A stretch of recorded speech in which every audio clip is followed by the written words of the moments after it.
I never planned to be the kind of mother who shows up to her child's birthday with a folder pressed to her ribs, the edges warm from my sweaty hands. I never pictured myself rehearsing calm sentences on the drive over, practicing a steadier voice than the one I woke up with. That morning, I caught my reflection in the microwave door, messy hair yanked into a low knot, frosting smudge on my cheek from the cake I baked at dawn, and I knew the day wasn't going to be about balloons or party favors. It was going to be about truth, about drawing a line I should have drawn a long time ago. People call it karma like it's a lightning strike. I've learned it's slower. It's the daily gathering of small evidence, the quiet stacking of facts, a whisper turning into a chorus. Revenge, if you need the word, can look like patience, wearing a pair of flats and carrying a paper that bites back. Before any of that, there was us. Me, Lauren from Austin, who ran on coffee and lists and learned to make dinner out of pantry odds and ends. And Derek, whose grin took up more space than the room had to offer. We met at a backyard barbecue in South Austin. Someone had strung lanterns between the pecan trees, and cicadas were sawing at the edges of the evening. He handed me a grilled ear of corn like it was a bouquet and asked where I got my laugh. He said it sounded like the thing he'd been missing. He collected missing things. That should have been my first clue. How he loved rescuing broken furniture from curbs, sanding it down until it forgot it ever lived outside.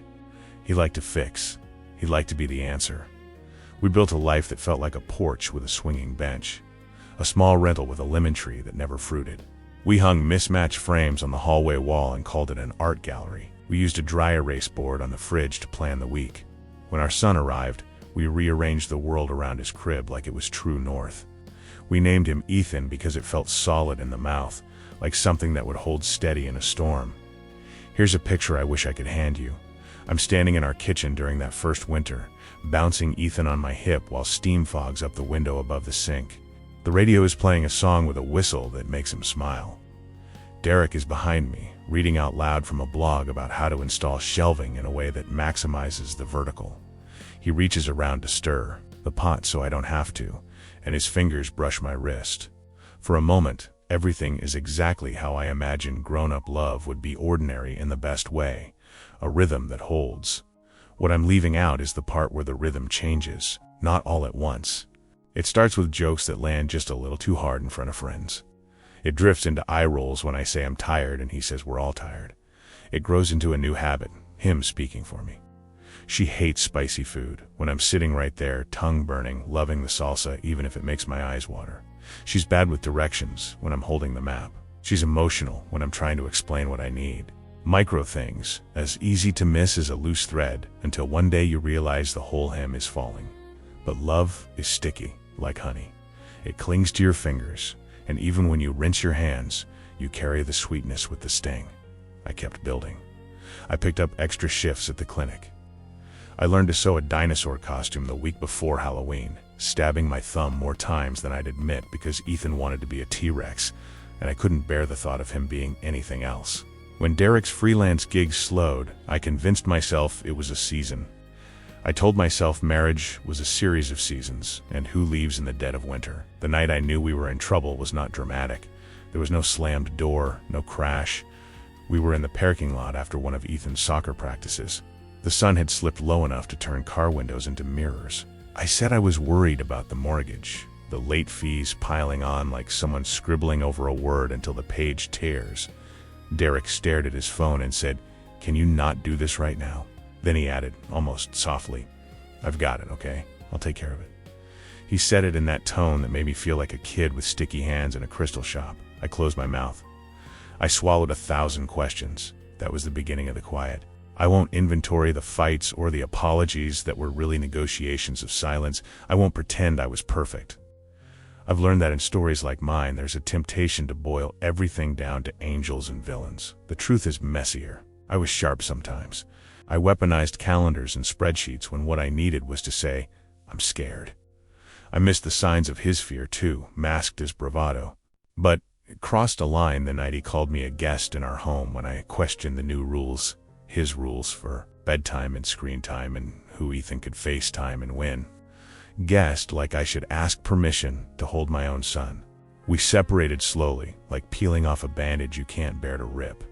By the time we sat in a courtroom with a judge whose pen made a nervous metronome on the desk, we were both frayed. He had a better lawyer, not better in skill, just a better fit for that room.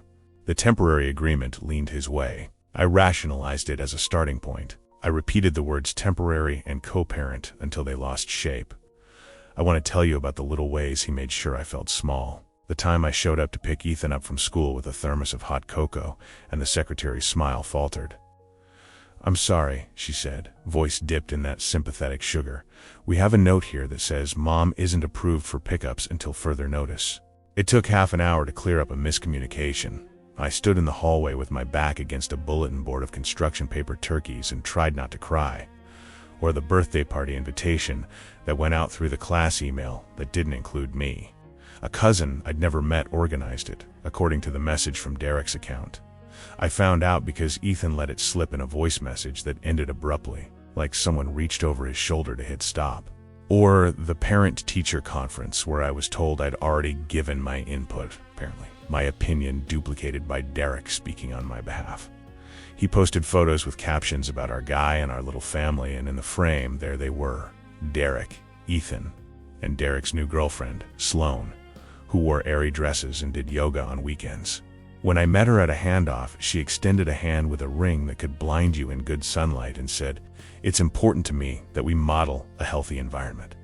I nodded so hard my neck hurt later.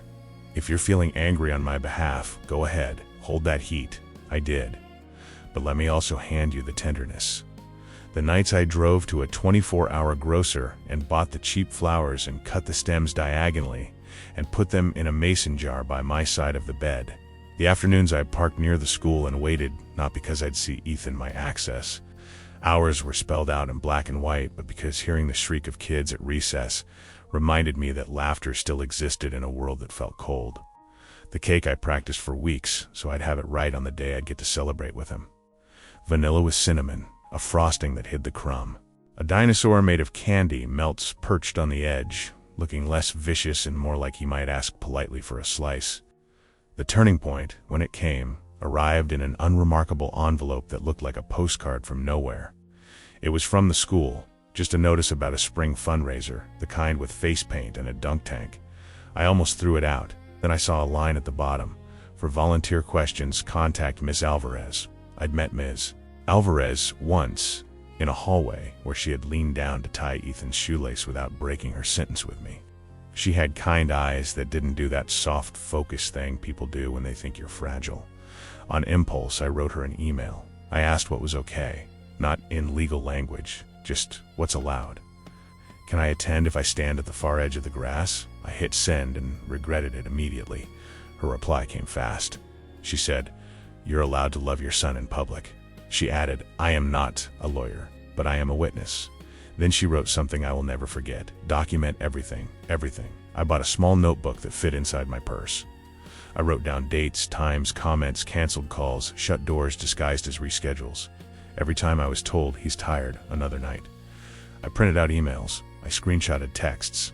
A woman at a legal clinic downtown Janelle, who wore a floral blazer and had a way of tapping her pen on the table when she was thinking, sat with me one afternoon after I finished my shift. The clinic smelled like coffee and paper. "You're not invisible," she said, like a fact. "Family court likes paper. We're going to give them paper." We gathered enough to shimmy truth under the door. Janelle filed a motion. She asked for enforcement of my visitation rights, clarity about holidays, and a modification of the temporary agreement that had become a weapon. And she asked for something else, that future birthdays with invitations to the class require shared planning, or at the very least open attendance by the other parent without interference. She said the word interference like it had a bad taste. On the morning of Ethan's birthday, I woke to rain and a tightness in my chest. I baked the cake anyway. I frosted the little candy dinosaur and whispered, "We've got this," because I had to say it out loud to believe it. The court order had come through the day before, clear, concise, and stamped in a way that made Janelle exhale for the first time since I'd met her. The language wasn't glamorous. It didn't sing. It just said what it needed to say. I had the right to be there. It included the term civil standby, which is an unromantic phrase for something like a guardrail. I drove to the party early and parked down the street from the park pavilion where the balloons bobbed under the smell of charcoal and rain-wet grass. I wiped my palms on my dress. People milled under the shelter, parents from the class and a couple of Derek's cousins. And there he was, an apron tied around his waist like a host on a cooking show, flipping hot dogs with a practiced wrist. Sloan flitted around with a clipboard. Ethan's hair was damp from the humidity. He wore a paper crown that tilted to the side, like he'd put it on for someone else's sake. I knew the second my feet hit the concrete that the story was about to fracture. Derek saw me and stiffened. He looked good. He always looked good, charming, even when charm was the poison. He set down the tongs and walked toward me, his step slow with warning. "What are you doing here?" he asked. He smiled without his eyes. "Today is not your day." I could have said a lot of things. I could have said, "Every day is my day if Ethan's breathing." I could have said, "Watch me." Instead, I tried softness first. "It's my flaw and my strength. I'm here for the party," I said. "He's our son." Derek's voice lifted like a curtain snapping loose. "Get out now." The whole pavilion heard him. The kids turned their heads. The parents fell into that hush people make when they want to pretend they're not watching. Sloan rested her hand on Derek's arm, but he shook her off. He took a step closer. "Lauren, don't make a scene." My body did something it had practiced in the mirror. My arm rose. The folder opened. The paper came out. "I'm allowed to be here," I said. "I'm not making a scene. I'm following the order. It's strange, the parts your brain photographs in moments like that. The way the party napkins were printed with little blue stars, the light catching on the metal of the grill, the way Ethan's crown slipped further as he started toward me and someone whose hand held him back, fingers gentle, overly gentle, as if he might break if he moved too fast. Derek took the paper from me. He didn't look at it. He crushed it in his fist. Sloan reached for it, but he held it high, and that move told me everything about how he'd been taught to win. He gestured to the exit. I said, "Get out." On the way there, I'd parked near the entrance and called the non-emergency number the clinic had given me. I told the dispatcher I had a court order and a plan for a civil standby should anything go sideways. She told me they'd be in the area. I didn't want it to come to that. Who wants police at their kid's birthday?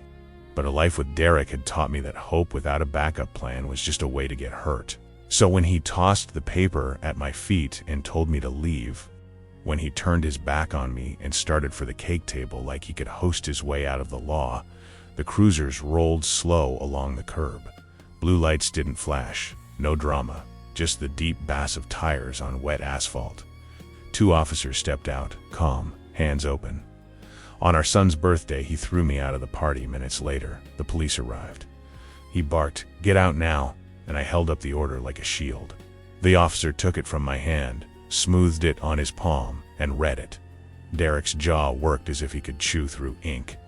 "Sir," one officer said in a voice a little like church, "she's allowed to be here." He handed the paper back to me as if returning something precious, like a watch found in a field. How you two feel about each other doesn't change what a judge wrote. I didn't gloat. I stood as still as I could, like a deer waiting for the snap of a twig. Parents pretended to corral their kids, eyes doing that magnet drift toward the scene. Sloan hovered behind Derek. Mouth a small "Oh, Ethan" broke free and ran for me, colliding into my legs with the kind of hug that hurts in the best way. I bent down and smelled the damp hair at his temple and said into his scalp, "I'm here, buddy. I'm not going anywhere." Derek tried for charm. He addressed the officers like he was negotiating a table upgrade at a crowded restaurant. "There's been a misunderstanding," he said. "She's been disruptive." "Standing quietly," said the other officer. He had the look of a man who had kids and had learned how to lower the room's temperature by breathing slower. He indicated the order. "You're going to let the boy's mother attend the party. You're going to keep your voice down, and you're going to have a great day for your son. That should be the end, right? But life doesn't cut clean." Derek nodded, but I knew that nod. It meant we were moving the war underground. He took up a spot behind the grill like it was a barricade. He did not sing when we lit the candles. He talked too loudly to his cousins about boundaries. He made a point of hugging Sloan for the length of a commercial. In small ways, he tried to erase me, even with the ink still drying. And yet something shifted you could feel if you reached into the air. Ms. Alvarez paced near the tables, giving me a thumbs up when our eyes met, like a friend across a crowded room. A couple of parents came near to comment on the weather, to mention how tall Ethan had gotten. to remind me gently that I was visible. I sliced the cake like it was sacrament. Ethan insisted on the piece with the candy dinosaur's head. "Roar," he said, and in that monster voice I heard a child's joy, unbothered by adult storms. Sloane approached me near the trash barrels. She whispered, "I didn't know about the order." I looked at her ring and her worried mouth. "I hope you didn't," I said. "I hope that's true for you. Are you going to ruin him?" she asked, so soft I almost thought I imagined it. "No," I said, and surprised myself because I meant it. "He doesn't need my help with that. I'm only going to stop him from ruining me." People always ask, "Where's the revenge?" They want the moment when I pour something sticky into his gas tank, when I trash his reputation online, when I name drop until doors close in his face. But the counterattack in my story wore a cardigan and carried a briefcase. It sat behind a smooth table in a courtroom in mid-spring while a judge with tired eyes flipped through a binder that Janelle and I had filled with neat tabs, messages, school notes, witness statements, the party. The way Ethan hesitated before stepping forward when the hand on his shoulder pressed just enough to hold him back. Janelle spoke in a tone that turned down the static until you could hear the facts. She said, "My client has been cooperative. She has not missed a scheduled exchange without reasonable cause. She has not interfered with communication. The same cannot be said here." Derek didn't shout. He didn't need to. He made his case with that same confidence that had charmed the barbecue and the cousins, and sometimes, when I was tired, even me. He said I was dramatic. He said he was the steady one. He said I had a tendency to escalate. He used the word unstable like he'd practiced it. Then Ms. Alvarez stood up from the back row in her sensible shoes and said, "I'm a teacher. I'm not here for either of them. I'm here for the child." I witnessed the mother attempt to attend her son's party with a court order in hand and saw the father publicly refuse. Janelle played a recording. It wasn't a gotcha. It was a voicemail from Derek from a week earlier, left on my phone by accident. He'd meant to call his cousin. In it, he laughed and said, "She tire out. You just don't let her in." Eventually, people believe what you tell them to believe. We watched the judge listen to the words, to the tone that wrapped them. I felt something release in my jaw that I hadn't realized I was clenching, like a knotted muscle coming undone. The judge modified the agreement. He didn't give me the moon. He gave me fairness. He gave me clear afternoons and evenings written down in ink. Holidays split in a way that honored both parents, not just the one with the louder voice. He underlined no interference. He emphasized the non-emergency number for civil standbys, because sometimes that's what you need, a witness in a uniform to hold the space for a child's love to shine through the noise. He recommended co-parenting classes and warned that further violations would have consequences, the kind with teeth. It wasn't confetti and triumphant music. It was a tired Tuesday that felt like justice finally found a chair. You want to know what happened next? The neighborhood shifted its opinion the way the sky shifts right before a Texas storm, slow, then all at once. People caught on. His cousin, who had thought my absence from family gatherings meant I didn't care, asked me if I wanted to bring a salad to the next cookout. Sloane, who had been posted like a sentry at Derek's side in public, stopped showing up to handoffs. I heard she called off the engagement. I don't know if that's true. I don't count her a villain. I count her as another person who thought charm meant honesty and learned, like I did, to tell the difference. There's a part where Derek stood under the oak tree outside the courthouse after a follow-up hearing and asked me if we could talk. His hands were empty, a rare sight. No phone, no keys, nothing to click or spin. He said, "I messed up." He said, "I've always needed to be the hero." He said, "I keep writing a story where you're the problem, because if you're the problem, you're..." He asked for forgiveness like someone who didn't quite know how to ask. The apology wasn't dramatic, it was ragged and human. He said he'd start the co-parenting classes. He said he'd follow the order. He said he'd try. I believe the trying part. Forgiveness is not clearing the slate. It's refusing to let someone else's choices control where you plant your feet. I told him I wanted Ethan to have an honest father, not a perfect one. I told him that if he followed the order and showed up as a steady man who didn't need to be the center of every room, this could be a new start. I didn't say I'd forget. I said I'd choose to move forward anyway. That evening, I picked Ethan up during the time that was mine without debate. We drove home with the windows cracked to let in the smell of the rain still clinging to the live oaks. He talked about a science experiment with vinegar that had thrilled his whole class. He asked if dinosaurs could swim. At a red light, he asked, "Mom, are you happy?" The question cut and healed in the same breath. I said, "Right now? Yes."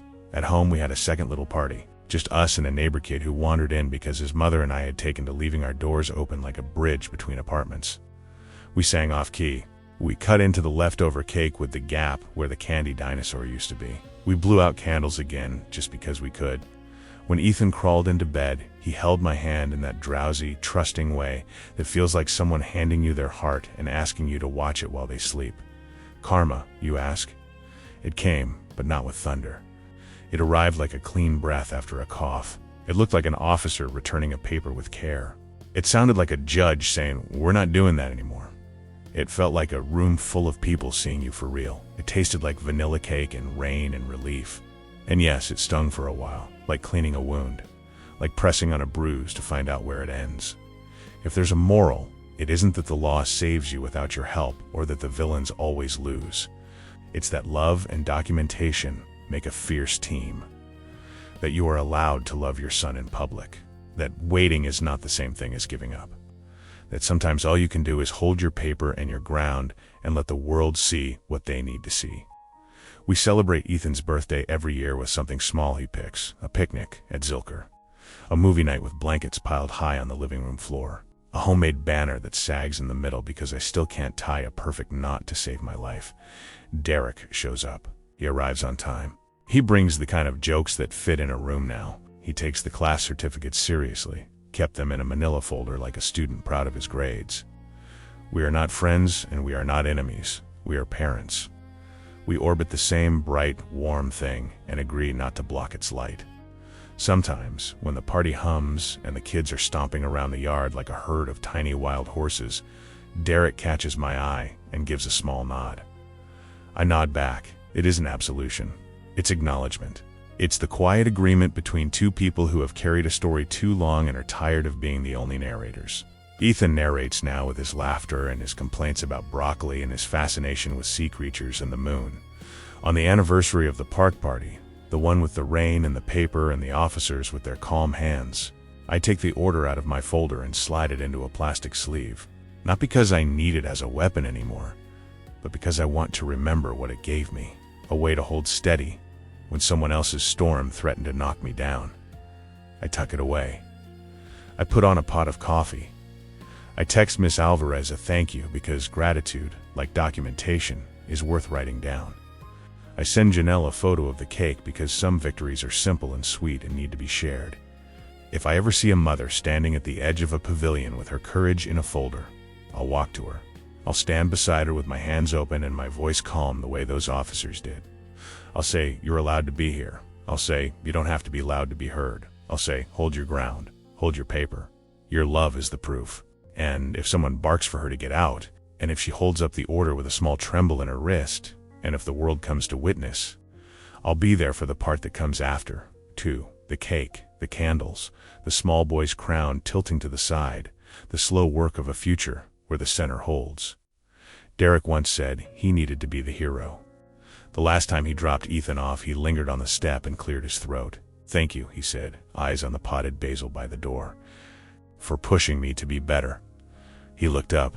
"I'm sorry." His voice didn't call down a storm. It was just a man standing in front of a woman he once loved, a father trying to learn a new way to hold his son's world without crushing it. I believed him enough to open the door wider. Not for him to come in, not yet, maybe not ever. But for the draft of air that meant we'd both made room for honesty. We made it through a year that almost undone us. We didn't set it on fire. We didn't let it drown. We watched justice walk in, slower than we wanted, and sit stubbornly until the room made space. And when the next birthday came, there was no folder. Only a cake and a boy and a circle of people who had learned to share the light. That's my revenge. That's my happy ending. It looks like peace. It sounds like a child's laugh. It holds like a promise kept. Subscribe to the channel and share your thoughts about the story in the comments. See you in the next one.